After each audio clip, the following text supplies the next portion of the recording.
로버트 치알디니 교수의 설득의 심리학, 설득 법칙 중에 제5법칙, 권위의 법칙의 두 번째 시간입니다. 지난 시간에 이제 밀그램 교수의 얘기를 들려드리면서 사람들은 이런 권위에 대한 복종심을 자기도 모르는 사이에 갖게 된다. 이 말씀을 좀 드렸는데요. 좀 계속 이어서 가보겠습니다. 자, 그럼 이런 권위의 상징물들, 어떤 것들이 권위의 상징물이 될 수 있느냐. 이런 권위의 상징들을 우리가 잘 활용을 하면 사람들은 우리에게 더 잘 설득이 되겠죠. 우선 첫 번째가 직함이에요. 직함. 타이틀. 직함은 사실 그걸 정상적으로 갖기가 어렵지만 제대로 갖게 되면 파워가 있는 것이고 또 사기꾼들에 의해서 쉽게 사칭될 수 있는 권위의 상징이 바로 직함, 타이틀입니다. 이제 치알디니 교수가 최근에, 여기서만 최근이라고 하는 것은 이 책 썼을 때니까 90년 되겠네요. 그 당시에 동부 지역에 아주 잘 나가는 유명 대학 교수로 재직하고 있는 친구와 대화를 나누다가 치알디니 교수가 사람들의 행동이 이런 상대방의 직함에 의해서 얼마나 큰 영향을 받는가에 대한 재밌는 이야기를 들을 수 있었다고 합니다. 그 친구는 여행이 취미였기 때문에 음식점, 주점, 터미널, 공항 등등에서 낯선 사람과 많은 대화를 나누는 편인데요. 그리고 이런 우연한 만남을 통해서 다양한 사람들의 삶의 모습을 보는 것도 즐겼고, 대화를 하다가 그 친구가 자기가 아주 유명한 대학의 교수다, 이 사실을 밝히는 순간 그때부터 그들의 대화는 전혀 다른 양상을 띠게 된다는 거예요. 예를 들어 조금 전까지만 해도 경우에 따라서는 그 친구의 의견에 활발하게 반대도 하면서 재밌게 이야기하던 사람들이 갑자기 친구의 의견을 아무런 반대 없이 받아들이고 심지어는 그 자기가 말하는 말의 그 문법에까지 막 신경을 쓰더라는 겁니다. 그들의 그 갑작스러운 변화에 치알디니 교수의 친구는 좀 약간 어리벙벙했다고 합니다. 근데 이런 경험이 여러 번 반복되니까 그 친구는 낯선 사람과의 좀 재미있는 대화를 위해서 때때로 자신의 신분을 감추기도 한다라고 이제 털어놓았다는 건데요. 사실 사기꾼들은 반대로 자기가 존재하지도 않는 권위를 내세우기 위해서 가짜 직함을 내세우는 이런 경우도 있죠. 이 또 재밌는 게 이런 실험이 있대요. 사회적으로 존경을 받는 직함들을 갖고 있으면 그게 사람들로 하여금 그 사람이 실제보다 키가 더 크게 보이도록 만든다. 이런 실험 결과들이 여러 개 나와 있습니다. 통상 한 1.3cm 정도를 더 크게 본대요. 이 사람이 사회적 지위를 높게 얘기를 하면, 인식을 할 때. 또 다른 실험에서는 선거에서 승리한 정치인들이 시민들의 눈에 더 커 보인다. 실제 그 당선자의 키보다 더 높게 인식을 한다는 거고요. 한편 1900년 이후에 미국 대통령 선거의 거의 90%는 다수당 후보 중에서 키가 큰 사람이 당선되었대요. 야, 키가 큰 사람이 당선된다. 이 크기에 대한 얘기를 좀 또 하고 있는데요. 이 크기하고 지위가 서로 밀접한 상관관계를 갖고 있다. 이게 동물의 세계에서는 아주 진리처럼 받아들여지는 겁니다. 자, 일반적으로 동물의 세계에서는 경쟁자 간의 싸움은 아무래도 덩치가 더 크고 강한 놈이 이기게 되겠죠. 사실 싸움이라고 하는 것은 승자와 패자 모두에게 신체적 데미지를 입힐 가능성이 높기 때문에 동물들은 경우에 따라서는 진짜 싸움을 하는 것보다 어떤 싸움을 겨누려고 하면서 눈치를 딱 보다가 여러 가지 상황에서 승자와 패자를 결정을 하는 경우가 많습니다. 이런 그 동물들 간의 대립 상황에서 거의 빠지지 않고 등장하는 전략이 바로 자신의 크기를 부풀리는 방법이에요. 이 보면 포유류 동물들은 허리를 휘게 해서 키가 크게 보이도록 하고요. 또 온몸에 털을 곤두세워서 또 이렇게 좀 커 보이게 하려고 하고, 심지어 물고기들은 지느러미를 길게 늘어뜨리거나 물로 아가미를 가득 채워서 또 크기를 부풀리기도 하고요. 새들도 날개를 크게 펴서 최대한 퍼덕거림으로써 그의 크기를 과시한답니다. 이 많은 경우에 이런 과시 전략은 먹힌대요. 그래서 이 크기 싸움에서 밀린 다른 쪽 동물이 슬그머니 꼬리를 내려서 이 싸움의 승자는 겉으로 보이기에 덩치가 더 큰, 그래서 힘도 더 셀 것 같은 그 동물이 차지하게 되는 경우가 많습니다. 그런데 되게 재미있는 점을 지적을 해요, 최하준 교수는. 자, 지금 몸을 더 커 보이게 한 포인트가 털, 지느러미, 날개 이런 거거든요. 이건 사실 동물들의 신체에서 가장 연약하고 섬세한 부분이에요. 털, 지느러미, 날개. 그런데 이걸 활용해서 더 크게 만드니까 오히려 그것이 실제 힘도 큰 것처럼 그런 이미지를 전달한다. 그런 도구로 사용되고 있다는 것은 대단히 시사점이 큰 겁니다. 그래서 이 커 보이려고 하는 노력이 먹힌다는 거예요. 키가 작거나 보통 크기의 사기꾼들은 굽 높은 구두를 즐겨 신고 다니는 것도 바로 이런 것 때문이라는 겁니다. 자, 그 다음에 또 이런 재미있는 얘기가 있네요. 우리는 이 권위를 나타내는 직함 앞에 기계적으로 복종을 한다. 판단을 별로 안 하고 그런 사례들을 설명을 하고 있는데요. 심리학자인 피터스와 세시라는 사람은 1982년 이 학자들의 논문 출판 과정을 조금 파악해 봤습니다. 그들은 일단 미국의 유명 대학에서 이미 잘 나가고 있는 교수들이 최근에 출판한 학술 논문들 중 12편을 선택해서, 그러니까 이미 잘 나가는 교수들의 좋은 논문들이겠죠. 그 12편을 선택해가지고 이들 논문에서 일단 저자 이름과 소속 대학을 다 빼버렸어요. 그렇게 하고 무명의 저자 이름과 대학교 이름을 써서 이 사람들의 논문이 예전에 한번 게재되어 본 적 있는 학술지에 그냥 무명의 저자로서 응모한다. 이런 형태로 다시 한번 제출해 봤어요. 그러자 총 9편의 논문을 제출했는데 딱 한 편만 통과했고 다 퇴짜 맞은 거예요. 이미 그 잡지에 여러 편의 논문이 게재되었던 실력 있는 교수임에도 불구하고 이름을 딱 바꿔버리니까 학술지에 게재가 안 된다. 참 느껴지죠. 이렇듯 지금 여기서 하는 것은 우리가 어떤 직함, 그 다음에 그 사람의 신장, 키 크기 이런 것들이 어떤 권위의 상징물이고, 세 번째가 옷차림. 옷차림도 아주 중요한 권위의 상징물이라는 겁니다. 그래서 심리학자 비크만이라는 사람은 좀 권위 있는 복장을 가지고 사람들에게 명령을 하게 되면 말도 아닌 명령이라 그래도 사람들이 얼마든지 그 말에 잘 따를 수밖에 없느냐. 그래서 제복을 입고 정장을 입고 이런 사람들이 훨씬 더 다른 사람들에게 설득력이 높다는 것을 여러 실험을 통해서 밝혔다는 걸 내용을 쓰고 있고요. 그 다음에 이 제복 못지않게 아까 말씀드린 대로 사업가의 정장 차림, 이런 정장 차림도 낯선 사람의 복종을 유발시키는데 효과적이라는 실험들이 많습니다. 그래서 이 어떤 일종의 보이스피싱인데요. 이게 요즘 우리나라에서 많이 등장하고 있는 건데, 이미 이 책이 나온 데가 1990년대인데 90년대 미국에서는 이 방식이 많이 쓰인 모양이네요. 지금 말씀드린 대로 어떤 의상을 입는가에 따라서 권위를 줄 수도 있는데, 제복과 아까 말씀드린 제복이 상당히 권위의 상징이고, 또 신사복, 정장, 이런 제복과 신사복 두 개를 결합한 콜라보를 해서 어떻게 사기를 치느냐, 그 내용이 나오네요. 이 사기의 방법은 혼자 살고 있는 나이든 노인을 대상으로 한답니다. 우선 첫 번째, 전통적인 은행원 복장이 그 신사복 정장 차림에 사기꾼이 그 집 대문 초인종을 딱 눌러요. 그러면 이제 노인이 누구세요? 그러면 이제 그 정장 입은 사람은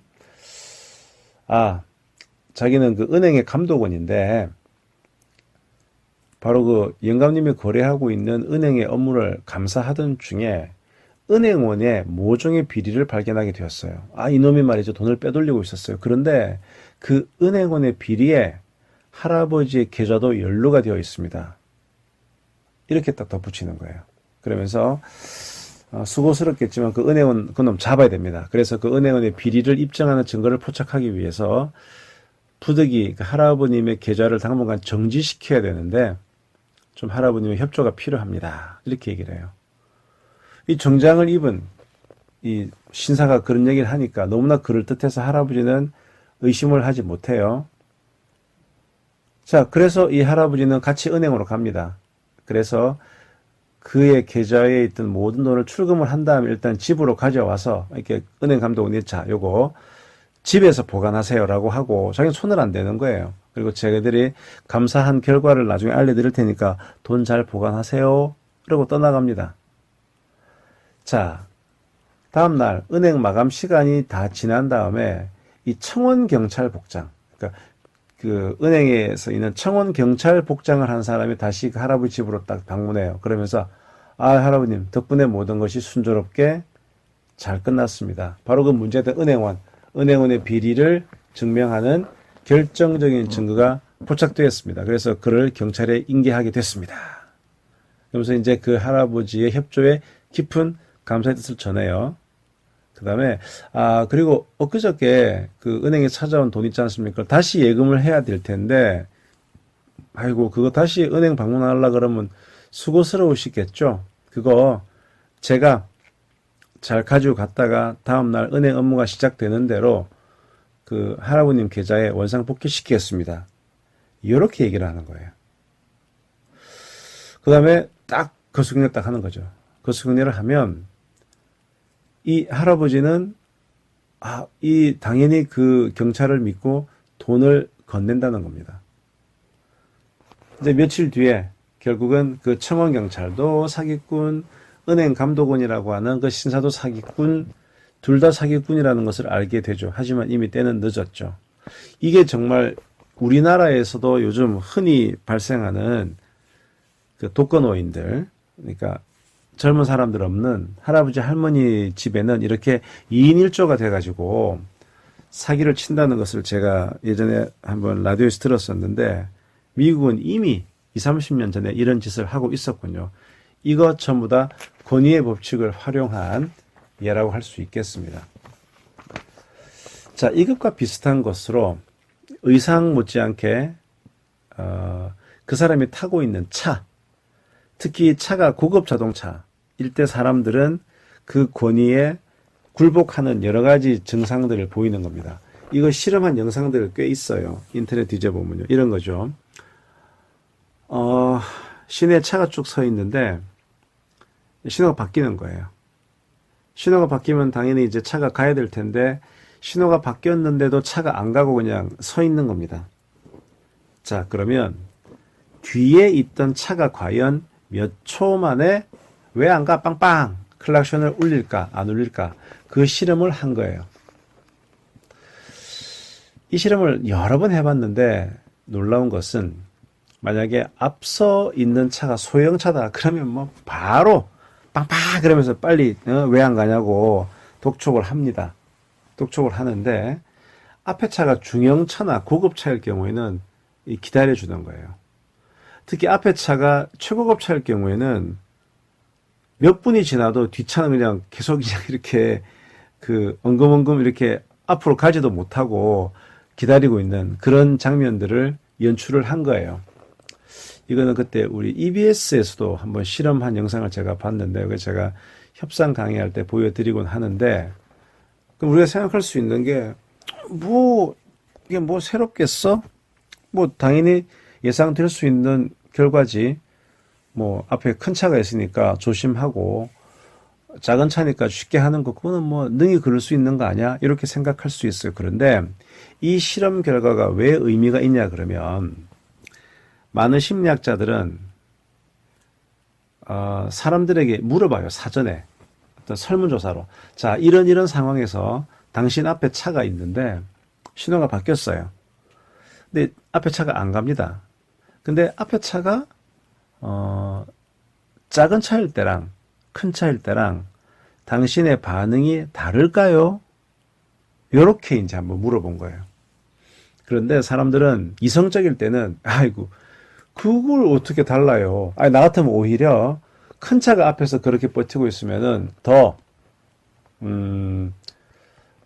빨리 빵빵 그릴 거예요. 이렇게 얘기를 했다는 겁니다. 웬걸? 사람들은 이성적일 때는 나는 그런데 별로 좌지우지하지 않아 라고 얘기를 하는데 실제 이런 상황에 딱 부닥치면 큰 차 앞에서 멈칫한다는 거예요. 그러니까 이 권위의 법칙이 참 무서운 게 사람들이 이성적으로는 나는 이런 뭐 네가 옷을 잘 입든 네가 뭐 나보다 키가 크든 아니 네가 뭐 타이틀이 좋든 말든 나는 너 실체를 볼 거야. 너가 정말 실력이 있는지, 네가 정말 잘난 사람인지, 네가 정말 이 일을 할 만한 사람인지 그 실체를 보는 거지. 너의 이 바깥 뭐 외양은 그렇게 나한테 중요하잖아. 나는 거기에 현혹될 만큼 그렇게 나는 띨빵한 사람이 아니야. 라는 생각을 갖고 있지만 실제 그런 상황이 되면 자기도 모르게 그 권위에 복속된다. 요게 상당히 좀 이 권위의 법칙이 갖는 무서운 점이라는 겁니다. 그러니까 우리는 권위의 법칙을 되게 쉽게 생각하고 나는 절대 그 권위의 법칙에 야 내가 바보니? 내가 뭐 그런 것에 흔들릴 것 같아 라고 생각하지만 우리의 잠재의식 속에는 아까 그랬잖아요. 그런 권위에 우리가 복종하도록 훈련받다 보니 우리 DNA 속에는 그 권위에 복종하는 그게 숨어 있더라. 그래서 우리가 그런 걸 당할 때는 항상 정신 바짝 차려야 된다는 것이고 반대로 우리가 누군가를 설득할 때는 어떻든 권위의 법칙을 최대한 쓰는 것은 유리하다는 겁니다. 자, 이제부터는 첼리니 교수 책에 나오는 건 아닌데 제가 예전에 이제 협상 강의할 때 권위의 법칙 얘기할 때 같이 소개하는 스토리 몇 개를 제가 조금 말씀을 드릴게요. 자, 헬리코박터와 베리 마샬 박사 사례 이래가지고 제가 강의에서 설명을 드리는 건데요. 자, 1983년경 오래전이죠. 로빈 워렌과 베리 마샬 이 두 의사는 이 위궤양 환자를 어떻게 치료할 건가 고민을 하고 있었는데 그래서 환자들로부터 직접 조직을 채취해서 현미경으로 이렇게 연구하다 보니까 그 위궤양 환자의 그 위에서는 이상한 박테리아를 발견하게 된 거예요. 이들은 이 박테리아 때문에 위궤양이 일어나는 거 아닐까? 라는 그런 가정을 세우고 박테리아를 잡는 이런 치료를 했는데 그 궤양이 완치가 된 거예요. 그래서 이 로빈 워렌과 베리 마샬은 컨퍼런스에서 위궤양의 원흉은 바로 이 균, 이름을 붙였어요. 헬리코박터 균이다. 라고 주장을 한 겁니다. 이것은 상당히 획기적인 주장이었어요. 그 당시만 하더라도 전 세계적으로 위궤양은 아주 고치기 힘든 그런 난치병으로 인정되고 있었는데 이게 박테리아가 문제라고 하면 그 박테리아만 잡으면 되는 거거든요. 항생제를 통해서. 근데 이런 주장을 펼치니까 학계는 코웃음을 쳤어요. 말도 안 돼. 왜 말도 안 돼? 라는 코웃음을 쳤는가? 이유는 크게 이 세 가지였습니다. 첫 번째, 위산이라고 하는 것은 강력한 물질인데 그래서 대부분 물질을 녹여버리잖아. 아니 그런 강력한 위산이 있는 위 속에 박테리아가 어찌 살겠노? 그거는 조금 상식적으로 납득이 안 돼. 이게 첫 번째 이유였고요. 그나마 첫 번째 이유는 좀 이렇게 논리적이긴 해요. 그런데 두 번째, 세 번째 이유는 전혀 논리적이잖아요. 두 번째 이유. 베리 마샬, 너는 기껏해야 지금 30살의 인턴이야. 30살의 인턴. 그 정도의 발견은 네가 할 수 있는 게 아니야. 이 대가가 하는 거지. 네가 어떻게 이런 발견을 하는 게 말도 아니야. 세 번째, 이 워렌과 마샬의 출신 지역은 호주의 퍼스라고 하는 의학계에서는 변두리에 불과했어요. 이게 하버드나 존스 홉킨스 같은 이런 대학이 아니었다는 거예요. 따라서 이거 좀 믿기 어려워. 이런 이유들로 인해서 그들의 발표는 무시되었어요. 하지만 이 베리 마샬 박사, 여러분 예전에 CF에 뭐 헬리코박터 프로젝트 윌 그래가지고 윌 요구르트 이렇게 들고 있는 그 양반이 그 베리 마샬 박사, 곱상하게 생긴 양반인데 이 양반이 깡이 보통이 아니에요. 이 마샬 박사는 이를 극복하기 위해서 할 수 있는 모든 노력을 다 했어요. 예를 들어서 이 유명한 일이 있는데, 자, 동료들 앞에서 이 헬리코박터균을 막 배양을 해가지고 이 파란색 헬리코박터균이 잔뜩 담긴 비커를 보여주고 나 이거 먹습니다. 단숨에 막 들이키는 거예요. 본인을 생체 실험 대상으로 한 거예요. 그래서 단숨에 들이켜서 위궤양 형상을 만든 다음에 나 이제 위궤양입니다. 그래 놓고 이제 항생제를 복용해서 스스로 이것을 치료하는 과정을 동료들에게 막 보여줬어요. 83년도에 처음 이런 것을 개발을 했는데 아무도 안 믿어주니까 이제 본인은 생체 실험까지 해가면서 계속 논문 쓰고 그래 가지고 이 1994년 그러니까 거의 한 몇 년도입니까?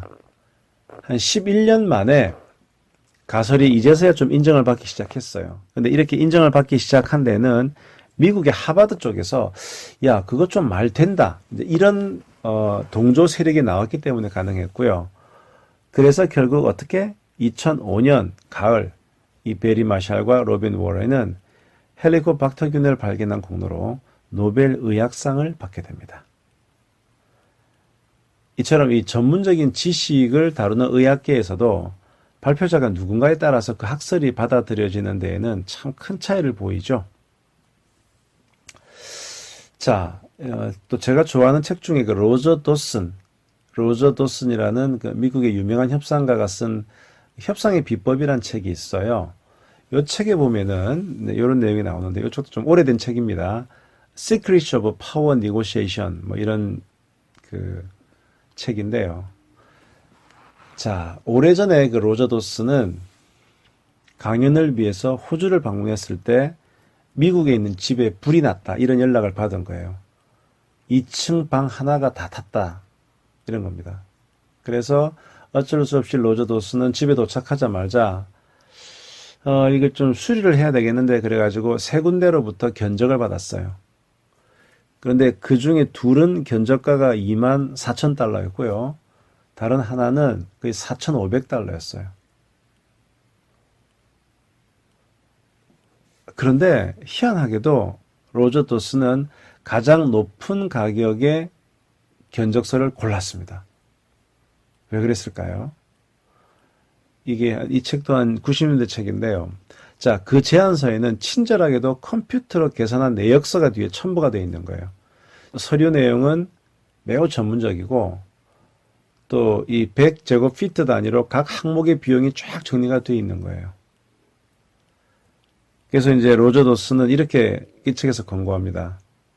혹시 여러분들이 견적서가 필요한 사업에 종사하게 된다면 가게로 뛰어가서 얼마의 비용이 들든 컴퓨터와 레이저 프린트를 구매한 다음에 고품격의 디자인과 객관적인 근거를 포함한 활자 형태의 견적서를 보내라. 그렇다면 고객의 신뢰를 좀 더 확보할 수 있을 것이다. 그래요. 이 가격에 대한 얘기를 할 때 저도 이제 변호사로서 가격에 대해서 뭐 착수금 얼마, 사례금 얼마 이렇게 제안을 할 때도 말로 하는 것과 또 메일로 하는 것과 정식 제안서를 쓰면서 이게 왜 이 비용이 나와야 되고 어떤 우리 사무실에 어떤 전문 인력이 투입이 되고 앞으로 어느 정도의 예상 시간이 소요가 되고 이렇게 쭉 뭔가 근거를 써서 이렇게 밝히게 되면 거기 나와 있는 금액이 훨씬 더 신빙성 있게 느껴지거든요.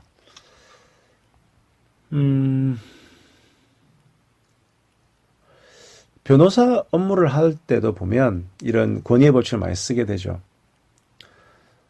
예를 들어서 제가 다양한 의뢰인을 접하게 되는데 상당히 까다로운 성향의 의뢰인을 만나게 되면은 저는 이제 수치를 통한 세밀한 접근을 펼칩니다. 네, 사장님. 바로 지금 말씀하신 이런 부류의 사건이 이게 부정경쟁방지법 사건이거든요. 제가 변호사 생활을 하면서 이 부정경쟁방지법 사건을 한 12건쯤 수행을 했는데요. 그 중에 9건은 승소했고요. 나머지 3건도 의뢰인이 만족할 만한 정도의 조정을 이뤄냈습니다. 이렇게 숫자를 들어 소개를 하는 거예요. 까다로운 의뢰인일수록 이런 수치에 훨씬 더 많은 신뢰를 보여주는데요. 이 역시 제가 권위의 법칙을 활용한 사례죠. 또 하나, 저와 이 고문 계약을 체결한 여러 고문 기업들이 있는데요. 그 기업들의 법무 담당자 중에는 뭐 과장님이나 사장님들 법적 지식이 변호사인 저보다 더 뛰어난 분들도 많아요. 왜냐하면은 해당 비즈니스 파트에서 오랫동안 계셨으니까 변호사들은 별일을 다 하지만 예를 들어 이분이 온라인 쇼핑몰에서만 한 10년 계셨다. 그러면은 그쪽 법은 저보다 더 많이 아시는 경우들이 있어요. 그런데 그분들은 이런 내용을 하소연하십니다. 아이고, 변호사님. 똑같이 답변을 해도요, 저희들이 사장님께 보고하면은 제대로 안 믿어주십니다. 하지만 변호사님이 작성한 이메일이라도 첨부해서 고문 변호사 의견도 이렇습니다라고 보고하면 그제서야 사장님도 안심을 하십니다. 아유, 저희들로서는 솔직히 억울하긴 하지만 역시 라이센스가 주는 힘이겠죠. 이렇게 좀 하소연을 하시는데 이 역시 권위의 법칙이 적용된 사례라고 볼 수 있겠죠. 자, 이 권위의 법칙을 경제학적인 관점에서 한번 제가 볼게요. 미국의 사회학자이자 사회평론가 중에 베블렌이라는 사람이 있거든요. 이 베블렌이라는 사람이 1899년 출간한 저서가 유한계급론이라는 책이 있는데 여기 보면은 이런 말이 있어요. 상층 계급의 두드러진 소비는 사회적 지위를 과시하기 위해서 지각 없이 행해진 이런 소비가 많다. 이렇게 얘기를 합니다.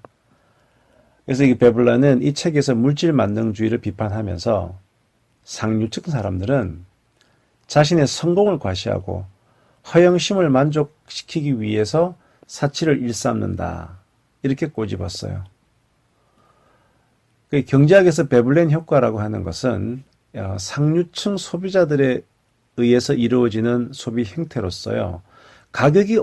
보통 가격이 오르면 당연히 수요가 줄어들어야 되는데 가격이 오르는데도 오히려 수요가 증가하는 그런 현상. 예를 든다면 값비싼 귀금속류나 고가의 가전제품, 아주 초고급 자동차 등은 경제 상황이 악화되어도 수요가 줄어들지 않죠.